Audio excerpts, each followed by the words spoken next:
حضرت ابو ہریرہ رضی اللہ تعالیٰ عنہ نبی پاک صلی اللہ علیہ وآلہ وسلم کے کثیر الروات صحابی ہیں، کثرت کے ساتھ انہوں نے حدیثیں روایت کی ہیں۔ نبی پاک صلی اللہ علیہ وآلہ وسلم سے ایک حدیث مبارکہ روایت کرتے ہیں، حضور نے فرمایا جس نے اپنے بھائی پر کوئی ظلم کیا ہو، مال کے معاملے میں یا عزت کے معاملے میں، دونوں صورتوں میں۔ مال کے معاملے میں یہ ہے کہ اس کا مال دبایا ہو، قبضہ کیا ہو، چوری کیا ہو، خراب کیا ہو، اجاڑا ہو، ضائع کیا ہو، یا اس کو کوئی عمدہ مال دکھا کے اس کو گھٹیا مال بیچا ہو، یا سادگی سے فائدہ اٹھاتے ہوئے اس کا نقصان کیا ہو، یہ مال کا ظلم ہے۔ اور دوسرا فرمایا عزت کے معاملے میں۔ عزت کیا ہے؟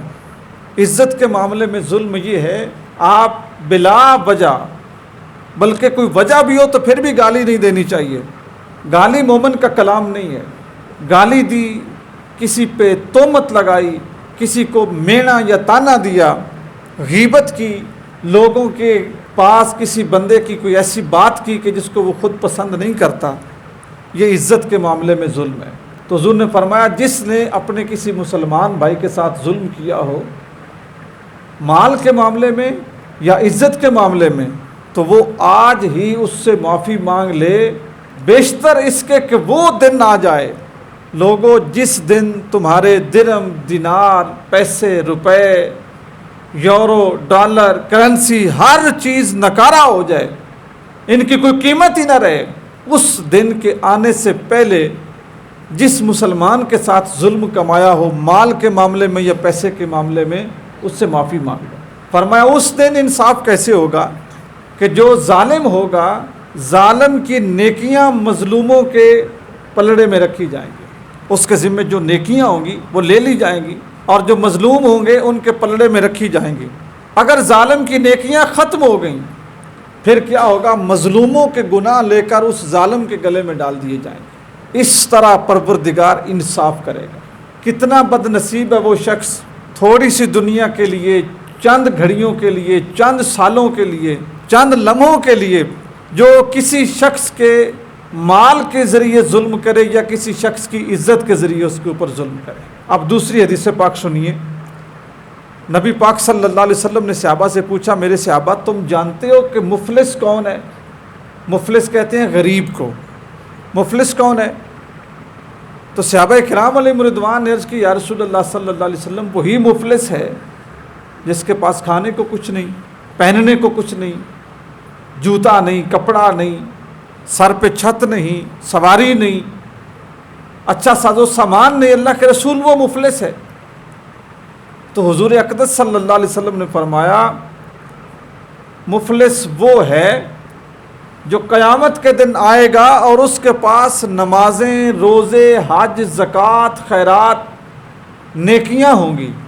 دیکھیں مفلس کی تعریف، اس کے پاس نمازوں ہوں گی، اس کے پاس حج ہوگا، اس کے پاس زکوٰۃ ہوگی، اس کے پاس تلاوت قرآن ہوگی، اس کے پاس صدقہ و خیرات ہوگا، لیکن ان ساری باتوں کے ساتھ ساتھ اس نے کسی شخص کو گالی دی ہوگی، جس کو گالی ملی ہوگی اس نے اسے معاف نہیں کیا ہوگا، اس نے کسی پہ تہمت لگائی ہوگی، جس پہ تہمت لگی ہوگی اس نے معاف نہیں کیا ہوگا، اس نے کسی کا حق مارا ہوگا، جس کا اس نے حق کھایا ہوگا اس نے اسے معاف نہیں کیا ہوگا، اس نے کوئی الزام لگایا ہوگا تو جس پہ الزام لگا ہوگا اس نے اسے معاف نہیں کیا ہوگا۔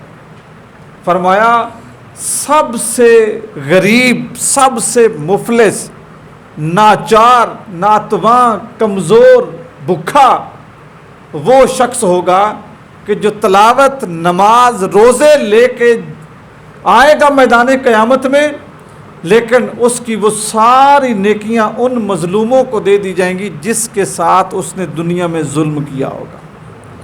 وہ خالی ہاتھ رہ جائے گا، محنت اکارت چلی جائے گی۔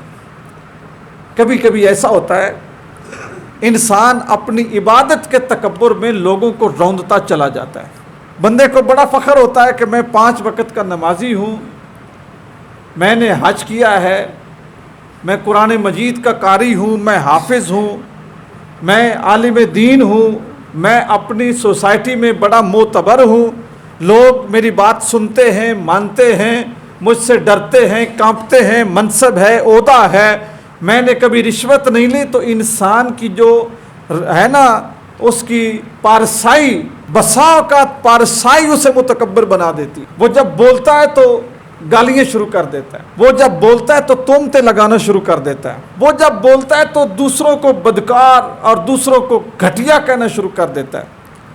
وہ یہ سمجھتا ہے کہ میں نے جو عبادت کی ہے، جو ریاضت کی ہے نا، یہ اس لیے کی ہے کہ میں باقیوں کو ڈیگریڈ کروں، میں ان کو بتاؤں کہ تم کچھ نہیں ہو. فرمایا قیامت کے دن سب سے بھوکا اور کنگال وہ بندہ ہوگا، دنیا میں نیکیاں کرتا رہے گا، قیامت کے دن اس کی نیکیاں اس کے مظلوم لوگوں میں تقسیم کر دی جائیں گی.